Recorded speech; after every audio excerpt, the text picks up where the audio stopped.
Hello, my name is Mary Lou Hayden. I am a family nurse practitioner and certified asthma educator from Richmond, Virginia, and this presentation is related to my presentation at the CARPS meeting.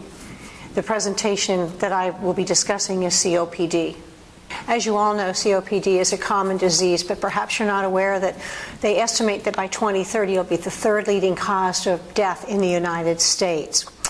It's also frequently underdiagnosed. In fact, probably 12 million individuals have symptoms of COPD that have not yet received that diagnosis. Why is this important? Because it is a chronic progressive disease which can be preventable.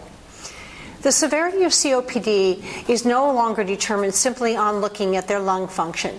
It is critical that a patient have spirometry both pre and post bronchodilator, because the definition is an individual whose post bronchodilator FEV1 to FVC fixed ratio is less than 0.7.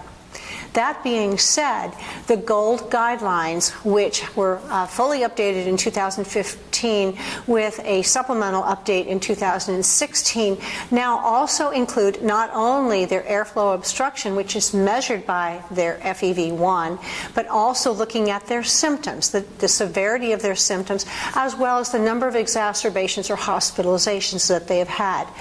This is important for you to know because the treatment recommendations are based on the total assessment of COPD. Treatments have improved over time. We now have a number of options, some of which are fixed-dose combinations of long-acting beta agonists and long-acting antimuscarinics, or LABA/LAMA drugs. And this is helpful for patients because it may mean as few as one inhalation once a day to inhalations twice a day, and therefore cutting back, hopefully, on the cost of their medications and their co-pays. But let me also add that there are important non-pharmacologic treatments that we need to keep in mind that are recommended in the GOLD guidelines. First and foremost, if the patient is a smoker, smoking cessation, which is a challenge to all of us in our busy practices, but is critically important. In addition, home oxygen therapy would be indicated if the patient's home oximetry overnight is decreased.